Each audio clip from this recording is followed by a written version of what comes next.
This is Kolkata TV's podcast news. আপনারা শুনছেন পডকা। বিচ্ছেদের গুঞ্জনে কি অবশেষে ইতি টানলেন অভিষেক ঐশ্বর্য? আমি শুভাঙ্গী, শুনুন বিস্তারিত।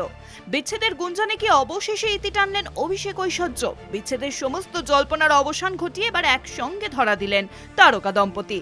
তাদের একসঙ্গে দেখে আনন্দে আত্মহারা ঐশ্বর্য অভিষেকের ভক্তরা। কিন্তু কোথায় একসঙ্গে দেখা দিলেন তারা? চলুন জেনে নেওয়া যাক। গত 2 বছর ধরে ঐশ্বর্য রায় বচ্চন এবং অভিষেক বচ্চনের সম্পর্কে ধরেছিল চির। শোনা যাচ্ছিল তারা নাকি আর একসঙ্গে থাকেনি না। এমনকি ঐশ্বর্য অভিষেকের মধ্যে ঘটেছে তৃতীয় ব্যক্তির আগমন। এবার সেই সব জল্পনার অবসান ঘটিয়ে একসঙ্গে ধরা দিলেন এই তারকা দম্পতি। তাদের একসঙ্গে দেখে আনন্দে আত্মহারা ঐশ্বর্য অভিষেকের ভক্তরা। তারকা দম্পতির ছবি হরিনাম দাসের ইনস্টাগ্রাম থেকে পোস্ট করা হয়েছে। সোশ্যাল মিডিয়াতে ভাইরাল হওয়া সেই ছবিতে দেখা যাচ্ছে অভিষেকের পরনে আইভরি রঙের গলা বন্ধ এবং ঐশ্বর্য পরেছিলেন একই রঙের অনারকলি। ইসকনের মহারাজ হরিনাম দাসের সঙ্গে দেখা করেন তারা।